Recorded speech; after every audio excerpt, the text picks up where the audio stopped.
Bismillahirrahmanirrahim. Wassaynal insana, dan telah kami wasiatkan dan telah kami wajibkan al insana pada manusia biwalidayhi kepada kedua orang tuanya. Ini wasiat apa? Wasiat yang di atas kemarin, Pak. Ya qada rabbuka alla ta'budu illa iyyah. Itu wa qada rabbuka alla ta'budu illa iyyah wa bil walidaini ihsana. Nah ini yang masih ada hubungannya, bahwasanya telah kami tetapkan, telah kami wajibkan pada manusia itu agar mereka pada kedua orang tuanya berbuat baik. Hamalat, yang telah mengandung atasnya ummuhu, ibunya, wahnan ala wahnin, dalam keadaan yang capek di atas kecapean itu. Wa fisaluhu, dan telah memisahkannya, menyapehnya, fi amaini, di waktu umur 2 tahun. Anishkurli, maka manusia itu hendaknya bersyukur kepadaku, wali walidaika, dan bersyukur kepada kedua orang tuamu. Luqman ayat 14. Ini masih bab apa? Babu birril walidain wa wasilatul arham. Bab yang berhubungan dengan berbuat baik kepada kedua orang tua. Ini yang sudah kita jelaskan kemarin. Hendaknya kita senantiasa mendoakan kedua orang tua kita nih Mas, setiap habis sholat. Allahumma firli wali walidayya warhamhuma kama rabbayani shaghira. Itu ulangi berkali-kali, 2-3 kali deh paling tidak, 7 kali syukur-syukur. Itu doa sampean tuh, karena doa itulah yang akan membuat hidup sampean itu berkah. Doa orang tua, ya, insyaallah. Kenapa saya agak sedikit telat ke sini tadi, karena baru nelpon mak saya barusan. Ya, lagi ya seperti itu. Kalau ada telepon orang tua ini, adik saya yang telepon, ngomong maknya lagi pusing kepalanya. Nah, ya kayak gitu, ada telepon lama, ya. Itu orang tua Pak, orang tua Mas, sampai harus selalu mendoakan bagi anak teh, ya.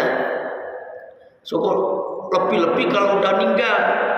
Kalau udah ninggal itu hendaknya sampean itu mendoakan, kirim Fatihah. Saya udah ngomong berkali-kali nih, habis sholat teh jangan kurang dari 11 kali membaca Al-Ikhlas. Cepet tuh Pak.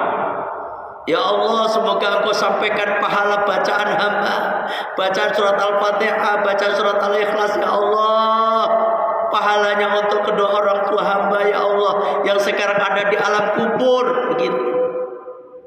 Itu Pak, ya, tolong itu sampean lakukan, biar sampean menjadi dicap oleh Allah sebagai anak yang berbakti sama orang tua.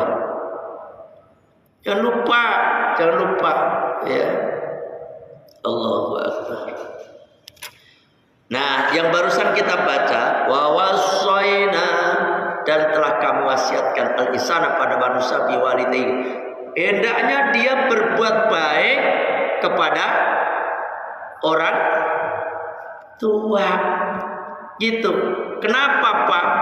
Hamalathu ummuhu, ibunya telah mengandungnya, wahnan ala wahnin, dalam kesusahannya di atas kesusahan, siddatan ala siddatin, susah yang amat sangat Pak. Orang hamil, ya Allah, orang hamil kagak bisa ngambil kita dulu. Emak kita yang ngandung kita 9 bulan 10 hari kurang lebih teh. Ya Allah, capek ngandung kita teh capek berat. Sekali lagi kalau sampean belum pengen tahu rasanya mak kita mengandung kita, sekali-kali bawa deh gula 2 kilo gitu, dibawa kemana-mana, diudetin di sini di perut sampean nih, 2 kilo bawa baik kemana-mana, berat, gak bisa dilepas pula lagi itu mah, kemana dibawa. Orang lagi hamil teh berat. Kenapa berat? Pak, kenapa berat mas? Ya Allah, orang selama hamil teh kagak bisa tidur tengkurap, ya toh? Gak bisa tidur tengkurap, apalagi kalau udah mendekati kelahiran, berat. Miring salah, miring kanan salah, miring kiri salah, terlentang kayak begitu sambil dielus-elus perutnya. Ini kita nih Pak, mak kita nih ngelus-elus terus nih. Ya Allah, itu orang tua. Belum ngelahirinnya, waktu ngelahirin berat lagi, taruhannya nyawa. Mak kita ngelahirin kita, taruhannya nyawa. Ya kan? Makanya ada orang melahirkan anaknya terus meninggal.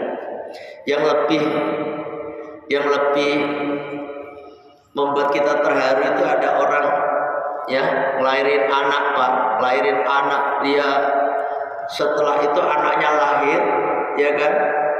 Ini anak, ini ada kisahnya kayak gitu. Anaknya kemudian sama si bidan itu dikasihkan, ya kan? Didekap itu, didekap, dia tersenyum, meninggal. Ada yang kayak gitu Pak. Ya Allah, saking pengen ngelahirin kita ini, iya kan? Blok meninggal, anaknya nangis kecil, itu ada videonya, sedih itu terharu sekali. Masya Allah, Masya Allah. Makanya kita ini kalau sampai durhaka kepada orang tua, terutama emak nih, rahmat Allah akan putus seketika. Itu juga rahmat itu jangan sampai bayangkan itu duit aja itu. Rizki kita anggap ini duit aja sih, kekayaan. Padahal rahmat itu ketenangan Pak. Ketenangan itulah yang membuat kita hidup nyaman, itu ketenangan. Orang pengen kaya itu karena sebenarnya mencari ketenangan. Iya enggak? Yang dicari ketenangan orang teh. Walaupun ada juga kekayaan itu bisa membuat orang tenang, tapi tidak semua kekayaan itu bikin tenang. Yang ada tapi bikin pusing kepala teh. Pusing orang kaya. Dan kekayaan itu sekali lagi kagak pernah bikin orang itu menjadi puas dengan kekayaan. Berapapun, punya rumah 1 dia pengen rumah 2, udah pengen punya rumah 2 pengen 3, 4, 5. Bahkan kalau ada orang punya rumah 100 rumah aja, tetap aja kurang Pak. Makanya kalau ada orang punya kontrakan 1000 kontrakan, 1000 pintu, apakah dia udah cukup? Kagak. Dia tetap aja pengen punya lebih banyak lagi kontrakan sampai ajal menjemputnya. Itu banyak Pak orang modelnya kayak gitu, ya kan? Banyak berjibun kontrakannya, tapi orangnya udah meninggal. Saya juga kaget dikabari juga, kagak tahu dia. Saya ketemu sama orang, dikasih tahu kontrakan kan banyak tuh. Terus tetangganya ngomong, emang Pak Kiai belum tahu, dia kan udah meninggal. Innalillahi wa inna ilaihi raji'un. Padahal baru bangun kontrakan berapa ratus pintu lagi itu. Oh, ternyata ya itulah kehidupan ya. Itulah kehidupan. Ternyata yang membuat kita kaya sesungguhnya itu sampai merasa tenang, damai, itu yang enak, ya kan? Udahlah, ya guys.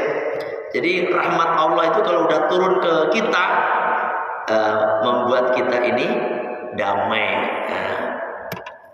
Di sini ada wakilah, innal mar'ata, sesungguhnya perempuan, idza hamal, ketika dia hamil, tawala alaiha dha'fu, maka dia merasakan itu lemah, wal masyaqqatu, dan kesusahan, masyaqqat. ya apa nih, susah, udah lemah, susah. Nah kalau orang-orang kota kayak kita ini orang kota, orang kampung sih kita ya. Sampai itu masuknya kota apa kampung? Ya Allah, udahlah kita anggapnya orang kota. Kalau orang kampung itu yang di sono tuh, di Majalengka sono, yang ujung sono. Saya tahu Majalengka karena saya pernah di Majalengka sebulan. Di sono kan banyak, pemandangannya mantap pokoknya Majalengka. Kampungnya Pak Rangga, kampungnya Pak Antis. Pak Antis itu juga Majalengka juga ya. Jalannya berkilo-kilo, luar biasa. Yang ujung sono kan ada kampung banget itu. Orang kampung itu lebih terhormat loh. Saya anggap lebih terhormat itu apa ya? Mereka itu kalau ketemu sama kita nih, padahal mereka nggak kenal sama saya, gitu nunduk, ya kan, nunduk yang di kampung. Saya pernah ziarah Pak di Majalengka, itu makamnya siapa saya juga nggak tahu. Saya kan nanya di Majalengka sini walinya siapa ya? Ditunjukin sama orang situ. Di sono, saya naik mobil ke sono Pak. Orang-orang kampung jalannya aja. Untung saya bawa mobil kecil gitu kan. Itu orangnya udah halus-halus kampung, orang kampung. Ya, orang sini aja kadang-kadang. Orang kampung nih, saya ngomong orang kampung. Lagi hamil itu kadang-kadang masih buruh tani gitu. Ya toh? Padahal umurnya kehamilannya udah 8 bulan, 9 bulan, itu masih nandur Pak. Ngerti nandur sampai tanam padi itu. Ya Allah, kadang-kadang sambil begini, ya Allah, kuat. Tapi kalau orang BCM udah gak kuat terima.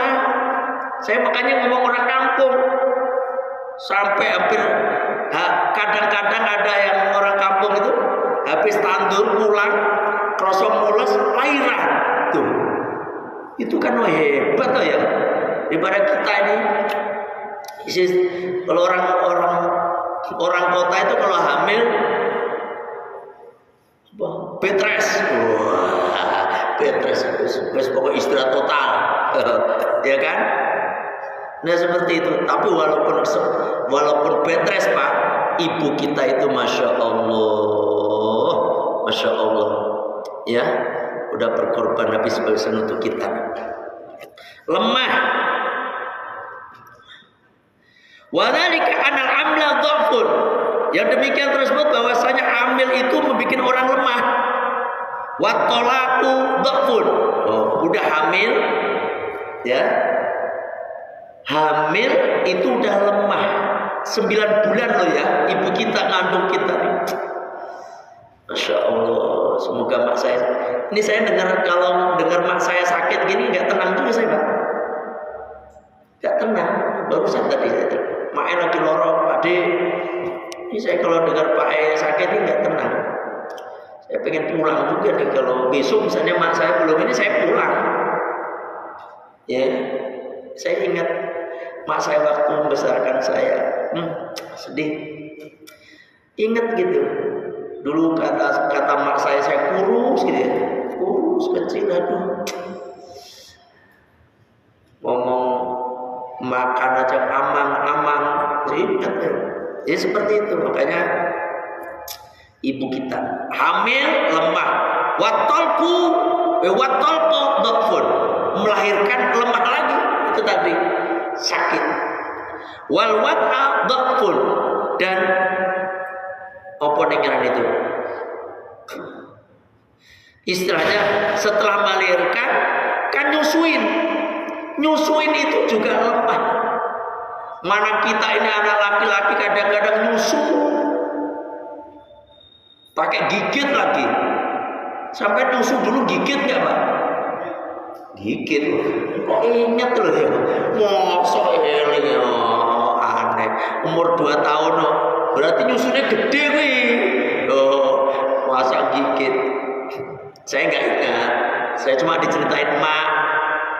Nah, gue sama mau DPR anak gar nyusui dicopot loro Gus ya Allah, saya sedih diceritain kayak gitu. Ya kan? Terus saya ngelihat anak saya si Anip tuh yang laki itu kan, mamanya itu, "Dek, jangan digigit." Tuh. Emang laki-laki itu, tapi anak perempuan saya mah kagak nyusu lama sih. Kalau anak saya laki itu loh, Hanif itu nyusu sampai 2 tahun. Itu gigit. Kayak Mas Suryati itu gigit tuh. Ya Allah, sedih Pak. Ya kan? Itu wa fisaluhu ay fitamuhu fi amaini, dan menyapihnya selama 2 tahun. Ay sanataini maksudnya 2 tahun. Nah, ini makanya Pak, sampai itu kalau pas lagi ibu kita nggak cocok dengan kita, wes ingat waktu kita kecil aja. Itu. Kadang-kadang kan memang ibu kita itu bikin jengkel kita. Orang tua kita ada bapak ibu kita kadang-kadang bikin jengkel kita. Stop, jangan jengkel. Ya kan? Jangan jengkel, udah nurut nggih paham nggih wae. Walaupun sampean gudeg biarin dong nggih. Itu. Paham nih ya? Makanya kata Allah, anishkurli, maka bersyukurlah kepadaku. Oh. Kenapa kita bersyukur kepada Allah? Untung Allah itu memberikan kasih sayang yang penuh kepada ibu kita. Ibu kita nih. Ini kan wasilahnya Allah yang memberikan, sehingga ibu memberikan kasih sayang itu kan Allah kepada ibu kita. Sehingga ibu kita dengan sabar mengandung kita 9 bulan 10 hari tadi, terus melahirkan, nyusuin, itu kan apa namanya? Itu Allah ngasih kasih sayang penuh kepada mak kita biar sayang terus. Bisa jadi kalau Allah nggak ngasih kasih sayang, ibu sampean itu sama Allah kasih sayangnya diambil, sampai bikin jengkel, sampai dicites Pak. Ngerti dicites ya? Digugurin. Ya enggak? Ya Allah. Makanya bersyukurlah kalian kepada aku. Alhamdulillah. Terus walidaika, dan bersyukurlah kalian kepada kedua orang tuamu.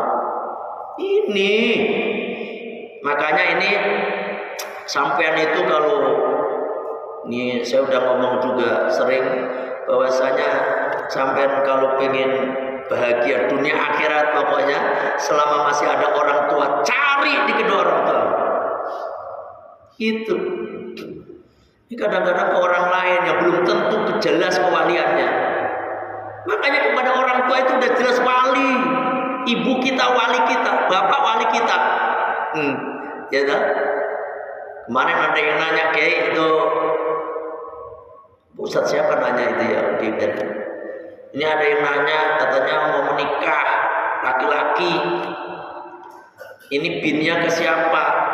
Karena dia nikah di luar, lahir di luar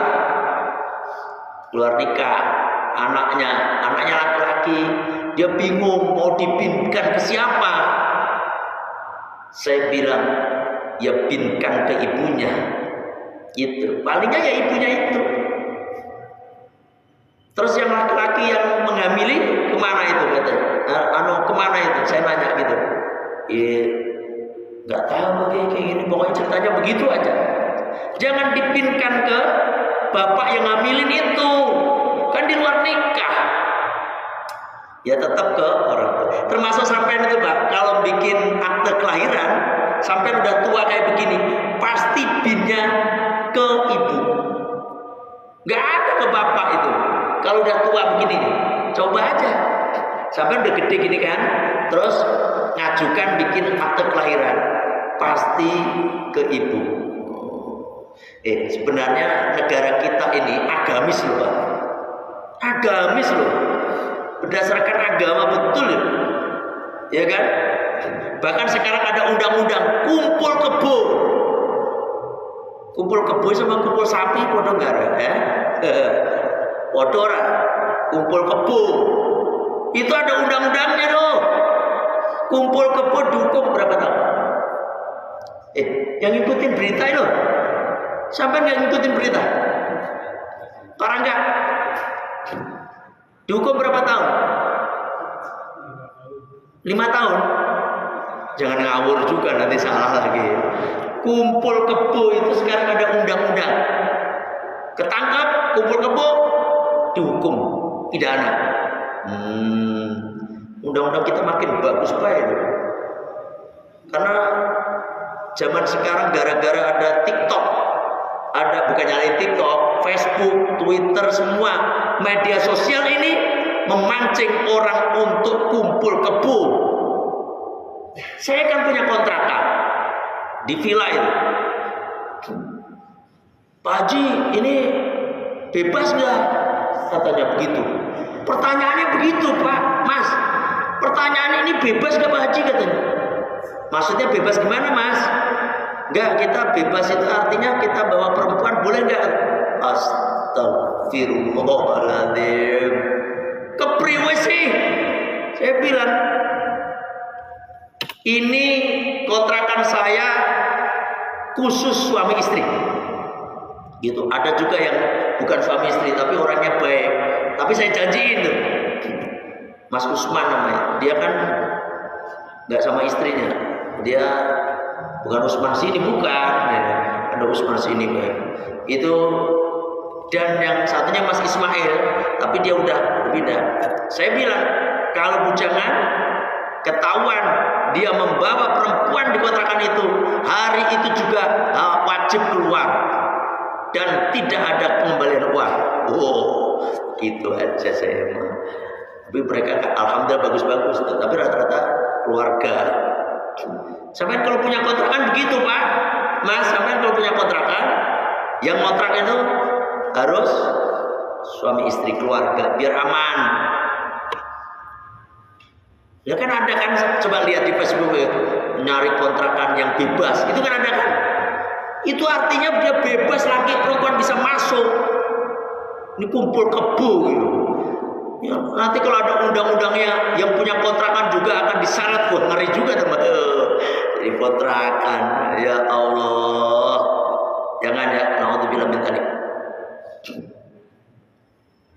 Ya, paham ini? Kembali ke jadi bersyukurlah kepadaku dan kepada kedua orang tuamu.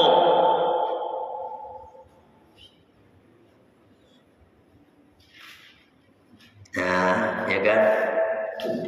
Dah, ini apa tadi? Firman Allah ayat surat Luqman ayat 14. Sekarang hadisnya. An Abi Abdurrahman Abdullah bin Mas'ud radhiyallahu anhu. Hadis yang pertama dari Abi Abdurrahman Abdullah bin Mas'ud radhiyallahu anhu, yaitu Ibnu Mas'ud terkenalnya, Abdullah bin Mas'ud. Ya. Disebut Abi Abdurrahman karena Abdullah bin Mas'ud ini punya anak namanya Abdurrahman. Maka disebut Abi Abdurrahman. Ibnu Mas'ud yang udah pernah saya jelaskan, dia masuk Islam gara-gara Kanjeng Nabi merah susu kambingnya. Kambing yang kurus karena musim kemarau, kurus, kering. Kanjeng Nabi sama Sayyidina Abu Bakar masalah itu minta air susunya.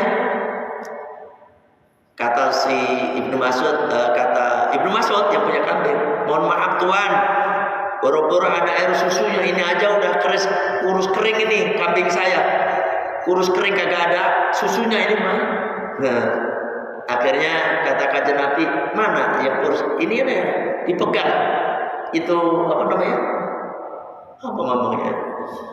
Susu, payudara ya, payudara ada. Pegang, ketika dipegang itu Pak, langsung payudaranya itu membesar. Payudaranya kambing tadi langsung diperah, diminum Kanjeng Nabi sama satu bakar kenyang. Ibu masuk geleng-geleng, ini gak sembarangan ini. orang yang akhirnya masuk Islam, ya kan?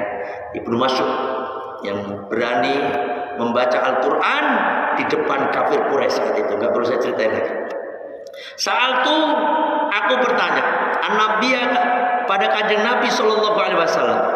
Kata Abdullah bin Mas'ud ini, aku bertanya kepada kanjeng Nabi Sallallahu Alaihi Wasallam, ayul amali ahabbu ilallahi ta'ala, amal apa yang lebih dicintai oleh Allah Ta'ala?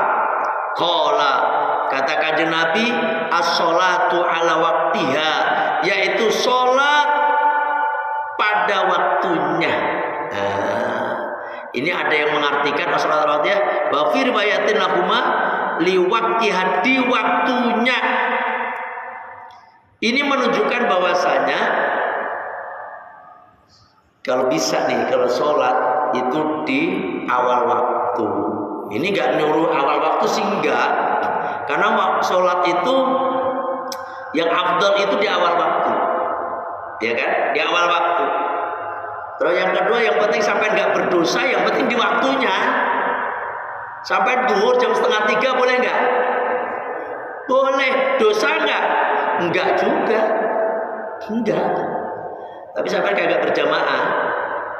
Padahal sampai itu kalau pengen dapat berkah itu sholat di awal waktu jamaah, berjamaah. Top markotop itu jalanin 40 hari deh. 40 hari. Yang 40 hari full.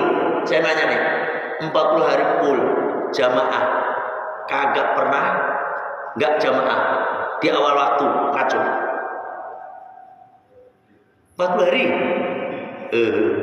berada, udah ngaku berarti berada, udah nyampe 20 hari kadang udah kagak jamaah.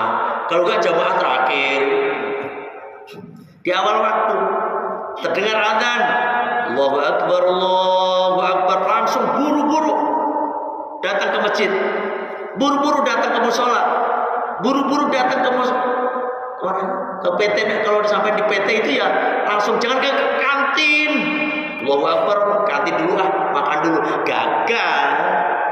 Coba usahakan nih, usahakan 40 hari. Ini saya juga belum bisa juga Pak, ya. 40 hari sampai sholat di awal waktu, berjamaah dimanapun, insya Allah sampean itu pasti ada perubahan setelah 40 hari. Kalau sampean pas lagi libur, ya ke masjid sini nih. Sampean kalau lagi kerja, lihat itu di PT ini sampean tuh jam 12 sampean ngejar jamaah di awal waktu. Wah, kagak ada yang ngantar, sampean yang ngantar. Gitu, adzan. Cobain aja. Pokoknya duhur, asar, maghrib, isya, subuh, usahakan sholat di awal waktu berjamaah. Pasti ada perubahan, Pak. Perubahan apa? Pokoknya banyak lah. Kalau dicoba aja.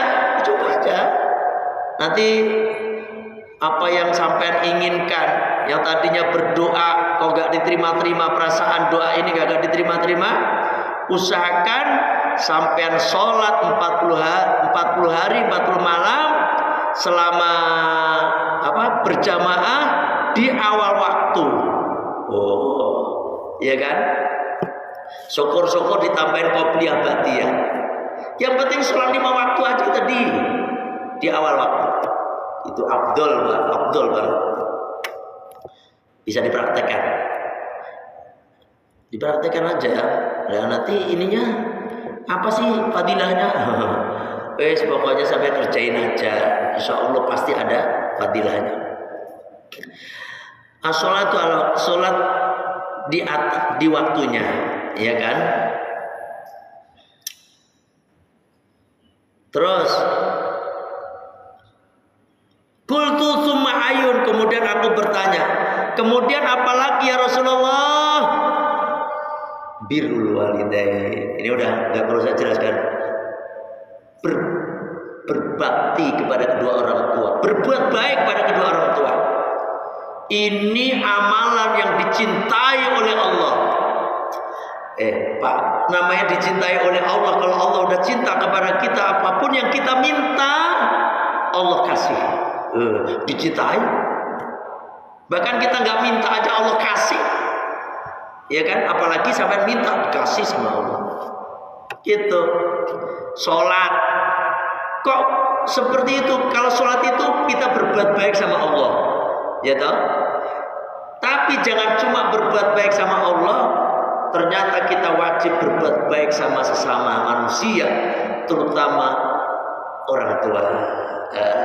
Itu amalan Pak yang paling disukai oleh Allah, dicintai oleh Allah.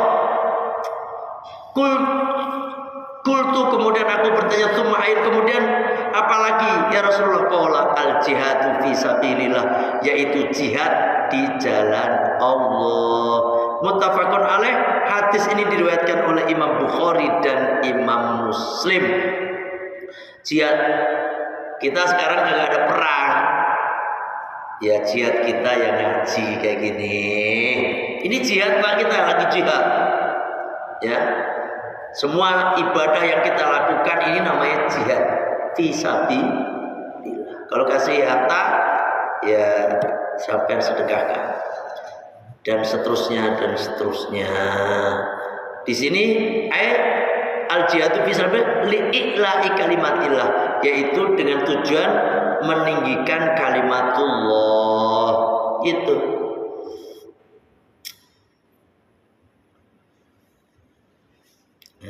Ya, inilah amalan yang dicintai oleh Allah. Dan jihad itu macamnya banyak. Jihad ya, segala amar ma'ruf nahi mungkar itu semuanya jihad. Sama memerintahkan kebaikan jihad, mencegah perbuatan mungkar jihad juga. Kemarin jadi habis ngaji di mana? Di Lulu bin Abdul Aziz itu semalam, termasuk bentuk kebaikan ketika sampai itu melihat satu kemarin di dalam kitab Kifayatul Akhyar itu, sampai lagi jalan terus melihat ada orang sarungnya kena, lagi sholat mau berangkat sholat misalnya, ada orang kan dia nggak melihat tuh pundaknya misalnya ada kotoran, ada najis, sampai wajib hukumnya ngasih tahu. Itu salah satu jihad itu Pak. Mas, itu pundaknya sampai ada kotoran ayam tuh Mas, wajib ngasih tahu. Ada tai burung itu Mas, wajib tahu, wajib hukumnya. Artinya kalau sampai nggak lakukan dosa, ya kan? Ada lagi sholat sampai di belakang imam di depan kita itu ada orang tangannya di sini misalnya, itu ada catnya, wajib sampai ngasih tahu. Gitu, ini salah satu jihad Pak. Kasih tahu habis sholat ngasih tahunya, bukan waktu sholat ngasih tahu. Lagi sholat ngasih tahu kipriwe coba. Mas, kalau catnya Mas tangannya sampai batal sampai habis sholat sampai ngasih tahu, Mas. Tuh ada catnya tangannya sampai tuh, ada catnya. Misalnya kelihatan di sini. Kalau di sini mah nggak apa-apa. Kenapa? Ini kan wudunya nggak batal. Kalau di sini nih kan nggak kelihatan. Nah dia kan nggak pakai, misalnya nggak pakai baju yang panjang. Ini kan kelihatan di belakang. Wajib hukumnya sampai ngasih tahu. Mas, tangannya sampai kena cat Mas. Wudhunya sampai tadi mungkin nggak sah loh Mas. Mohon maaf nih, nggak sah. Karena apa? Kena cat sampai. Dia lihat, waduh, iya ya. Terus sampai lihat kalau emang kena catnya itu di masjid musola situ, habis wudhu sih nggak masalah. Dia mikir, itu kena cat kapan Mas? Dia mikir, waduh, saya tuh kena cat ini dulu saya ngecat udah 5 hari yang lalu. Waduh, sampai ngasih tahu lagi. Kata guru saya, gitu aja. Jangan sampean, kalau kata guru kan dia nggak ini. Kalau ilmunya sama loh, kalau sepantaran, Kalau sampai ilmunya sepatra ngasih tahu sama teman biasanya dapat kayak ustaz aja digituin ujung-ujungnya. Kata guru saya itu harus dikodok semuanya mas. Ini ketahuan hari Jumat ceritanya. Dia ngecatnya hari Minggu yang kemarin. Dia wajib mengkodok semua sholat yang udah dilakukan karena tidak sah. Ya, udah jam 9 ini. Ini amalan 3 amalan. Ini termasuk jihad, amar ma'ruf, nahi mungkar. Ya, saya kira sampai di sini ngaji kita. Insyaallah kita lanjutkan minggu depan. Ya. Bismillahirrahmanirrahim. Allahumma anta rabbi la ilaha illa anta khalaqtani wa ana abduka wa ana ala ahdika wa ahdika mastata'tu a'udzu bika min syarri ma sana'tu abu laka bi ni'matika alayya wa abu bi dambi faghfirli fa innahu la yaghfiru dzunuba illa anta astaghfirullahal azim astaghfirullahal azim astaghfirullahal azim subhanaka allahumma wa bihamdika asyhadu an la ilaha illa anta astaghfiruka wa atubu ilaik. Alhamdulillah. Assalamualaikum warahmatullahi wabarakatuh.